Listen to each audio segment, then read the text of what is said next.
Um, uh, You mean, uh, so that was a small demo of not everyone on the internet is nice.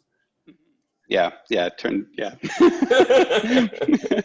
um, yeah, I mean, so it's this it's crazy because we don't like we think about this stuff, but a lot of it is from the perspective of like sort of internet security experts, and like it's this whole how do you like attack mentality, like attack defense mentality. And when we go out into the world, like when we're out in the world, like, you know, people could run up and punch you in the face or, you know, do that kind of stuff. But there's sort of like we have this physical concept of identity and there's uh, that sort of social construct is much more strongly defined. And because we don't have that on the internet, like, or when we don't have that on the internet, I think is the more the better way to put it. Like stuff like that happens, uh, and so I was like, I think the thing that I was just about to say before people randomly started doing it, um, uh, is that like the email address is this sort of we have like a social construction of identity. And I think the email address one versus like UUCP addresses or URLs or any of the other things for identity, um, because it is rooted in how we think about identity socially for thousands of years. And the thing that I always like to say is like Jesus of Nazareth is an email address, right? Like Nazareth isn't managed by sort of like the IANA, but it's basically the same construct. It's the same thing. And so uh, let's see here. I'm gonna try and get my train of thoughts back. Um, so I really wanted to like, I thought it was important that if we're building these sort of decentralized tools that we have names that we can share with people so that we can know and trust who we're talking to. And so that we can mediate these sort of relationships. You know, when you go and build a social web, like sort of a social web 2.0 type site, the first thing you do is you create go into MySQL and you create the users table, because you need that sort of hook to be able to communicate. And when we're building decentralized sites, the point is that the users table doesn't exist. That's the whole thing. It's somewhere. It's this abstract, disconnected thing. And the sort of source of truth of identity, we no longer have control over. And so, in that sense, like Webfinger is a really, really simple concept. And I think so. The way that it works is I don't need to go too much into the backstory, but like the way that it works is you take the domain from the email address. And at some point we had the realization that like, well, every email address domain has a website, like a web server, because there were a bunch of discussions about doing it with DNS and everything, but that's complicated. And so we just said like, look, there's a web server associated with this domain. Just make a request to a special URL on that web server. So I think it's it's been a long time since I thought about this stuff, and I mean, all of this is the caveat that like with the caveat that like I think Mastodon uses this stuff, and I'm not sure how much else, ActivityPub and that kind of thing, but it hasn't been as successful as I'd hoped. Let's put it that way. But it's /well-known/Webfinger. I think, is that right? Or, Yes. yeah, there we go. Perfect. And that's just a profile. And we spent a long time talking about the data format of the profile. It honestly doesn't matter. Like it's basically just a way to specify a URL to look up a profile for the email address. So you get a template URL. a million different ways you can construct this. I honestly don't know what the sort of RFC version is, but for the purposes of I think this discussion, it doesn't actually matter. You hit the address, you say, I'm interested in the profile about this email address, and then you get a profile. And then that way, users can share information about themselves in, like, it's not a totally decentralized way, but it's decentralized per DNS. Like, it's as decentralized as DNS is. But it means that, like, if I want to follow Boris Mann on decentralized Twitter, I can go and say, like, hey, what's your email address? You can tell me. And then I put that in, we do the lookup, and the profile, like Boris's profile has like my decentralized Twitter, my Mastodon account is at this URL. And Boris doesn't need to know the URL that his Mastodon account is at. He doesn't need to understand all of, like, the complexities of URLs. He just needs to know his email address and have that link to the Webfinger profile. And because, and I guess some of this is people also basically going, they're going to remember that they're Jesus of Nazareth. Yeah. That basic thing they're going to remember. Given that automated systems or other things can be used to basically get more information, you don't have to worry about formatting the piece of software that you could either run as an individual, or a larger service can serve up those profiles for you.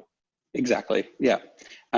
Because it's this directed thing, because there's a name and it's globally unique, and like there's a bunch of properties that sort of make this work. We can use it as a reliable key to do permissioning. Trying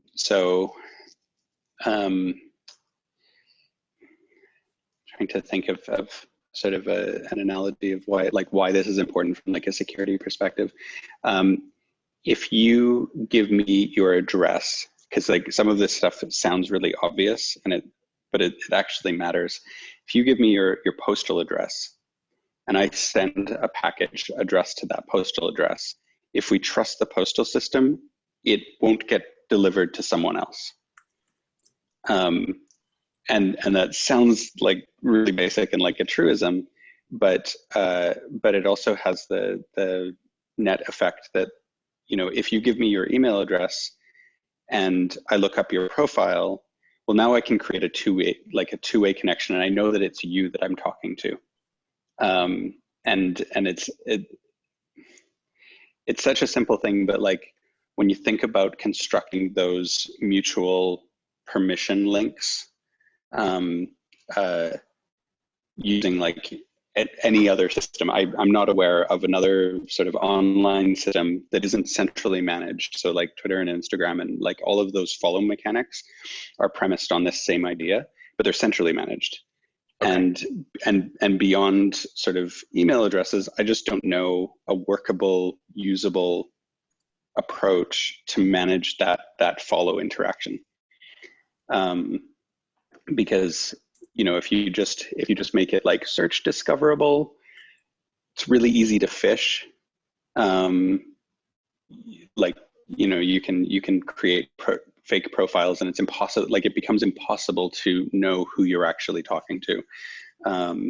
So that's a really sort of fraught kind of thing. There's a web of trusts, like the whole PGP model, which is, like, again, premised on email addresses, but like the idea is that you can sort of extract yourself out of the email addresses and just rely on the web of trust. But, like, no one understands that shit. Like, what do you want to do a key signing party next week? Well, the key signing party is the easy part. It's like it's like verifying the web of trust, in 6 to 8 months afterwards. That's the hard part, because half the people have lost their keys, and like, key management. I mean, we're all home right now anyway. I propose that we start this again, but with, like, A chain of postcards. Yeah. Yeah. Yeah. So I don't know. Like, I think that's basically the long and short of it with Webfinger. Like, there's a whole bunch of ways that you can imagine using it. So, like setting up um, private profiles, for example. We've talked about having like uh, basically a Webfinger server that manages your relationships, and that's sort of it. So like you would have a request come into your Webfinger profile, and it would be like, okay, well, here's the public profile, but if you want more profile information, like if you want protected stuff, you actually have to authenticate yourself. So you have to, nowadays we would probably use like a signed JWT from the domain that hosts your Webfinger that says like, hey, this is who's asking. And the profile server would say to me like, hey, this person wants access to your friends only profile, or they want to see where your photos are. Can I tell them? And it says like, this person is asking, are they allowed access to that profile information? And you say yes or no, just like you do on Facebook or on any sort of social platform. And then that gives them access to sort of get that information, like just the profile information, let alone access to the actual feed. So there's sort of like, it's this, in theory at least, it's potentially a really composable way to do a lot of these things.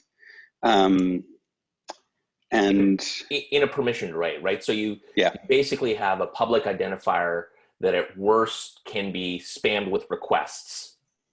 So that still has to be solved. Yeah. And then again, rather than, so in my case, I posted a link. I literally just have a single JSON document, which has the stuff that I'm publicly okay with sharing. In this case, it would be, that path would in fact be a script endpoint. Would take the thing, and then you could, I mean, much like we see in privacy settings in Facebook or whatever, you could click to say which things of your profile is public, which is friends only. The private one never made much sense to me. Other than, I guess, you want to give it to other things that you privately want to interact with, I guess. Yeah, like you could imagine, how does this work? So let's say you have like bill payments. So I've just set up a new account and I want to pay a bill, and I want to do it through some sort of direct debit with my bank. So I type in my email address on the bill, like on the person that I'm paying the bill to, type in my email address and say like, hey, that's where you can get the banking information for me. I get a notification on my phone saying like, your energy company wants your banking details. Is that okay? And I can say yes, because I'm not giving them access to the bank yet. That's just the profile server. And then I get another, shortly after saying yes, I get another notification from my bank saying like, this billing provider wants to charge, like set up a recurring payment against your bank account. Is that okay? And I probably don't press yes, because that's a good way to get phished. But like, the bank has some extra authentication stuff to make sure that like I actually want to pay this billing provider, and I'm not just pressing yes. But that's an aside. And all of that can be mediated, and all I've had to do is type in my email address. So we're 13 years later, thereabouts. Yeah. And this effectively hasn't been solved. Nope. You like Mastodon, broadly speaking? Yep. Yes. Yeah. Um, I spent a long time feeling like a lot of the ActivityPub and Webfinger and et cetera stuff had just been a total failure and resigned to the dustbin. And then Mastodon came along and we were like, yay, it wasn't a waste of time. so you were involved with ActivityPub as well. Oh yeah. Because that was PubSub. So it was all sort of, yeah. Right. Yeah. Does anyone else have, Blaine, early days at Twitter, with that flex where he's like, yeah, Jack started after me. That was nice. I mean, essentially Blaine was the first lead developer at Twitter, is the thing. Yes. Sort of. So there was Florian and Jack worked on it for 4 or 5 months, and then I took over. Right. Right. You had to carry the fail whale on your back. Yes. Yeah. I just learned that there's a book called Billy Twitters and His Blue Whale Problem or something. I'm like, anyways. So you got involved with OAuth 1.0? Yeah. So OAuth started because I needed a way to do APIs for Twitter, and authentication for that, and I wanted to be able to use OpenID back when using OpenID was a thing. Before it was a thing. Yeah. I'm not sure.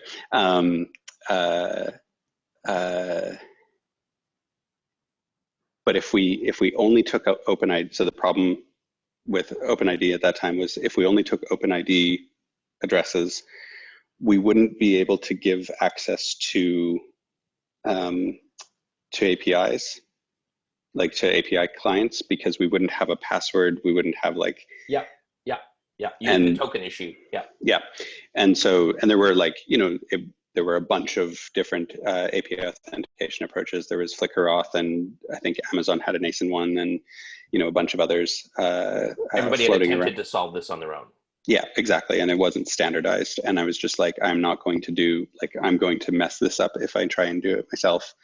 Because it was already known that like Flickr's was insecure in certain ways and everything. So it was just like, okay, like let's just get together and write this stuff down. And so that's how OAuth started.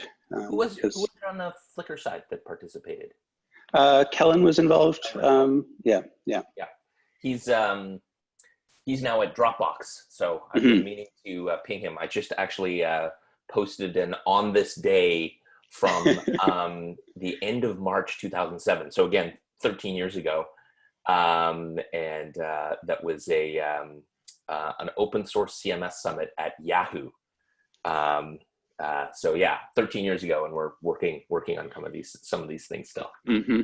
Yeah. Yeah.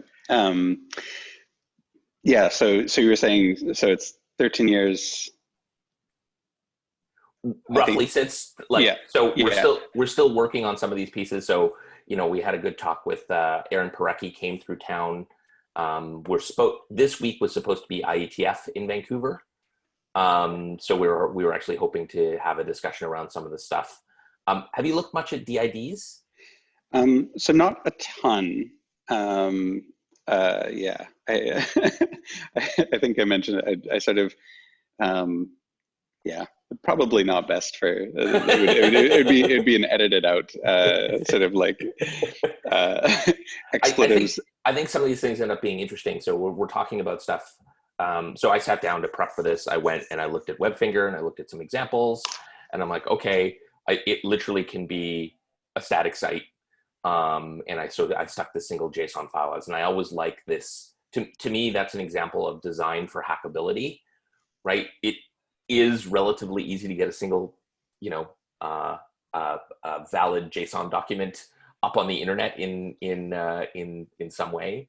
And then, the complexity comes where like, oh, you're running this for a bunch of people. But of course, what we're doing at Fission, we're trying to actually make it so that everybody runs their own version again. So potentially it means it's very hackable, so that it's very simple for people to decorate their Webfinger as much as possible with stuff that they want. But we can potentially do things like just put a simple Webfinger document by default into people's systems, so that's what we're looking at for some of these things. Is can we re-bootstrap a couple of things by handing people credentials that have a few things attached to them? Again, much like Mastodon does, right? Where even if people don't know, they've got this Twitter-like, easy-to-use end-user thing, and then sysadmin people who can, do other things, and various people in between who can be like, I hacked my own version. Yeah, yeah, for sure. And I think like the thing that I'd hoped, and like we were working with people at Google and Yahoo at the time, and I guess technically Microsoft, but Microsoft was a very different company back then, obviously. But the hope was that like primary email addresses would be the thing, and Mastodon's use of Webfinger is like you use your Mastodon address, which looks like an email address. Right. Yeah. Well, it is. It is. Yeah. It just doesn't receive email, which is cool. So what we're going to do is we're going to give you something like an email address, but no inbox attached, and people are like, amazing. Right. And it could have an inbox attached too. Like, there's nothing preventing that. But it's sort of like, yeah. I mean, I think that's a totally reasonable approach. And I think I would say maybe the thing with DIDs and like my negative reaction to some of that stuff that will remain unelaborated, is that really like the transport mechanism doesn't matter. The data format doesn't matter. Like having some sort of a standard does matter, but like it's not, the agreement matters, but like what it actually is doesn't matter. The important thing is like the usability, and I think sometimes like there's a tendency in I'm going to say the identity world to sort of say like we need to accept any valid address as like the sort of primary identifier for a piece of identity. So you can use a URL, you can use a phone number, you can use an email address, you can use, a passport number, you can use like, and like the specification sort of say like, you can use any of these identifiers as the primary identifier. And then we can attribute claims and like all of this kind of stuff on top of that. And it's like, none of that matters. Like, can the person say their name? Right. Is the thing that I would just like always come back to, is like, how do you get two people to communicate? Start there, fix that. And then like the rest we can iterate on, because we have systems that can do content negotiation and all of that kind of stuff. The rest of the list is a bunch of what ifs that you sat down and wrote down ahead of attempting to build a working system. Exactly. Let's enumerate like, oh, when the government of Mali tries to do this, what will they need? And it's like, cool, we will get to that. Yeah. Exactly. Also vendor extensions. Yeah. And maybe like one way to kind of express it, like to further that sort of bank example, like one thing that I wanted for ages that would be freaking amazing, I think, is to be able to write down an email address on a letter and have it be delivered to that person. Like, not write down a physical address. So you just like, what's your delivery address? Oh, it's ramad@gmail.com. Like, that's my email address. And the starting point for negotiating the sort of profile information around that is the Postal Service could email me and say, hey, we've got a letter for you. Where do you want us to send it? And then the next step is to automate that and make it like this sort of profile, like discovery-based profile kind of thing. And as long as you have this mechanism that sort of can receive communication and then optionally provide discoverability on top of it, like that's really all we need. And that's like, for me, that concept is Webfinger, not the technical details behind it. And so like with DIDs, I think it would be the same thing. It's like, if you can figure out a way to map something that people like, ideally an email address shaped thing that people can say, that can then be mapped into something that's useful in a distributed system to prove identity, and reuse it across disparate systems. Like, great, that sounds great. I think where one of the things that I'm extremely skeptical of is that sometimes a lot of these decentralized identity solutions invent a new namespace that sounds decentralized, but is fundamentally controlled by an organization who know that they can make hella bank on it if it's successful. So it's like, that's, so like XIDs were this many, many, many years ago. And I know Blockstack had a similar sort of like, there's a market for the namespace, for the sort of primary namespace. And I guess I'm just skeptical of anything that's trying to move in that space, like DNS kind of one. Yeah. Like that's not the thing that we need to be reinventing right now. But yeah, I think that goes back to some of the other discussions we've had where you've talked about, rather than going fast forwarding to the 2048 solution, can we actually do the 2020 solution that's already 13 years old? Mm-hmm. Awesome. Does anyone have questions for Blaine? Any topic. And I'm also really curious how y'all are thinking about this stuff. Like, I mean, I said I haven't worked on any of this stuff in probably 10 years. But I know that there has been a lot of work, and yeah, I'm just curious. I'm always excited to hear new approaches and ideas. I mean, in some ways, I think what we're trying to do is bundle a bunch of stuff up and integrate it and figure out what the defaults are, so that people can build on top of it in different ways. So we made some choices around the way Fission works, where you sign up for an account. We've just in the midst of rolling out this week our private key-based authentication. We're kind of staying away from identity for a variety of reasons. Not kind of, we're staying away. yeah. Meaning that we at this point, we look at things like Keybase, which has gone all the way to like a social network, essentially. And that's not something we want to do right now. We want to give tools to developers so they could build a Keybase or other things like that. But there's a lot of choices in making a social network, again, defaults. So what we are saying is we're going to need something that looks like a username. And as an identifier for your account for the Fission services. We're making sure that that username is unique in the Fission namespace. Secondly, we're giving you a URL, a subdomain. So username.fission.name.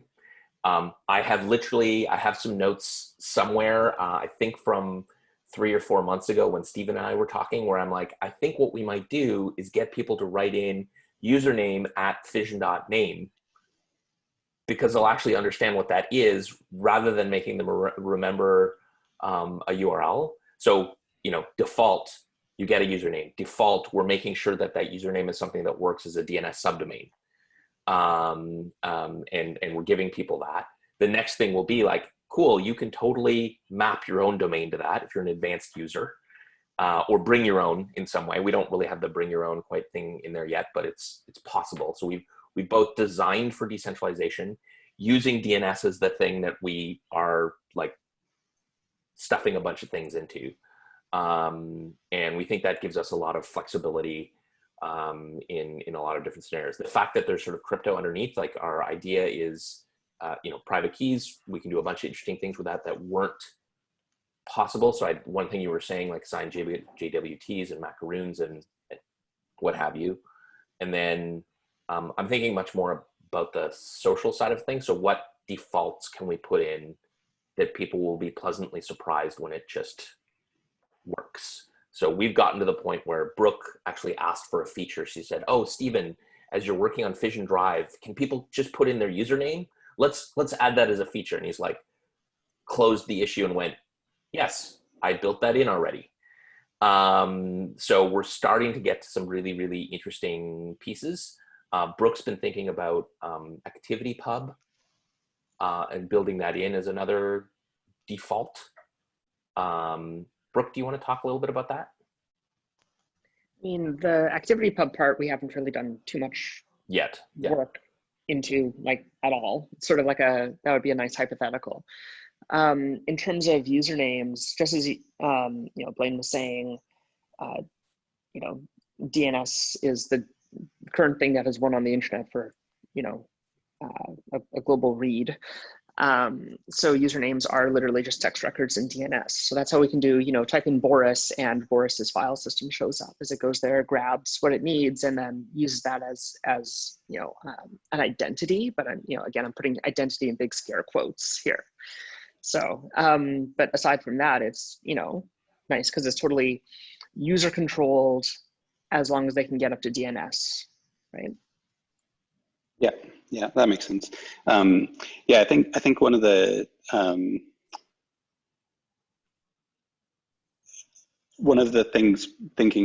pieces of thinking behind Webfinger is pulls out an interesting thread, is like with DNS and host names, a lot of people don't have access to sort of mutate that and manage that. So like if they're hosted on Fission codes, like they can do that. But if effectively, like one of the goals is to sort of say, like, a lot of people aren't managing their own DNS. So what does it mean to be, I guess the way I would say it, like maybe they can run Fission on their computer, but like they're not managing DNS.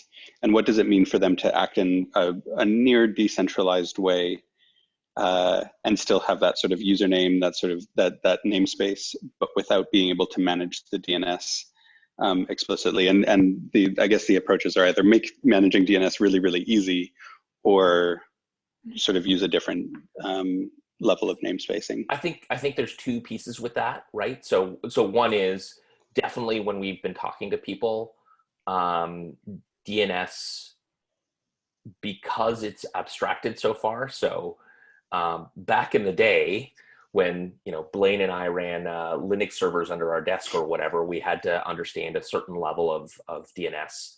But many working developers today find it confusing. Hey, Ralph. Hello. If you tag someone on Twitter, you summon them from the internet. Amazing. A nice surprise. Yeah. It took me a while to find the password, but so we'll recap it in the video, Ralph. But essentially, because we just had an open link with no permissions and everything turned on, we had a flood of spam, and it very much demonstrated why we need some level of trusted identity on the internet. So. This is the Ralph that Blaine mentioned, who worked on Jaiku many years ago. Are you in Utrecht or Eindhoven? Where are you right now, Ralph? I'm in Veldhoven, which is next to Eindhoven. Next to Eindhoven, Veldhoven. Okay, awesome. Yeah. With this group together, I mean, we're gonna have to start kicking off another bar camp or something like that. Definitely. Yeah. So I was going to say, I think what we can do is, maybe Webfinger is that bridge. So can we include a super easy tool to, graphically edit your Webfinger as a single file? Because really the way that we're thinking about it with adding IPFS is we're giving the user a universal file system. So all of a sudden, it would be great if text records and DNS were easily writable. They're not, for a variety of reasons, but we can do some of the same things with treating IPFS as a commons infrastructure. And what that means is a user, a person, I should say person more rather than user, can do something as simple as edit a Webfinger themselves with whatever entries they want. And that might be the right balance essentially. Yeah, yeah, and actually, that's I think there's an interesting point. So when we were talking about all of these things originally, um, there are a bunch of systemic constraints, and one of them that's sort of like just an interesting thought experiment. I certainly it's one of those things like, why does it work that way? But like fundamentally, there's no reason that DNS has static records. Like you could build a dynamic DNS server that literally responds to queries. There's nothing preventing us from doing that. I don't know if anyone has built. It's been years since I've checked to see if such a thing exists. Amazon kind of does, right? If you have a route 53, it turns different results depending on where you on location. Yeah. Yeah. Yeah, but we sort of like, you could add a query string to DNS servers basically, and so that was one of the things that we sort of thought about. But the reality of the deployed infrastructure is that it works against you, and none of the tooling works for that, and none of the tooling expects that, and there's a whole bunch of like caching infrastructure in DNS that works against you, and like it's you could do it that way, but in reality you can't, because the barriers are just too high. And it's sort of similar, like we talked about, using like literally just SMTP with like data bodies, like not email bodies, but like just, JSON bodies basically, for PubSub Hubbub or what, what became ActivityPub. It would work great. The SMTP infrastructure is great, but it doesn't expect stuff shaped like that. And so it actually wouldn't work. And that's why we sort of ended up saying like, let's do this over HTTP instead. And that's, yeah, it's kind of like use the stuff that's out there. Yeah, and that's really, so we're very much bridging and making decisions between what gets done with DNS and HTTP and what gets done natively over IPFS, right? Where, talking about namespacing, infinite unique identifiers that are understood, including some interesting structural things over time with IPLD. But for now, having the bar be, it works in all browsers, including mobile browsers, without plugins, so that we can really leverage that works everywhere of the web and really just follow along with new interesting stuff that gets added to browsers. So the big browser fight this week that's been happening is that Apple WebKit announced that they would be massively restricting third-party cookies. Yay. Except further down there was the part of, oh, by the way, if you want to use service workers or IndexedDB, we're going to blow away the cache every 7 days. Lots of people who've been working on portable web apps, progressive web apps, freaked out. The update that I saw today was, if you visit it within the 7-day period, it resets the 7 days as a user. And if you pin it to your iOS home screen, it also, the 7 days doesn't apply, which in fact is probably kind of the right way to do it. So it's less dire, but everybody keeps wishing that big bad Apple would like the web a little more. Yeah. Yeah. Do we want to maybe just go? We're at about the 1 hour mark. This is the second one of these that we've done. We've got a recording of this for people that came in late, and a forum where we can share other links and stuff like that. I've grabbed the Mastodon page for some of this stuff.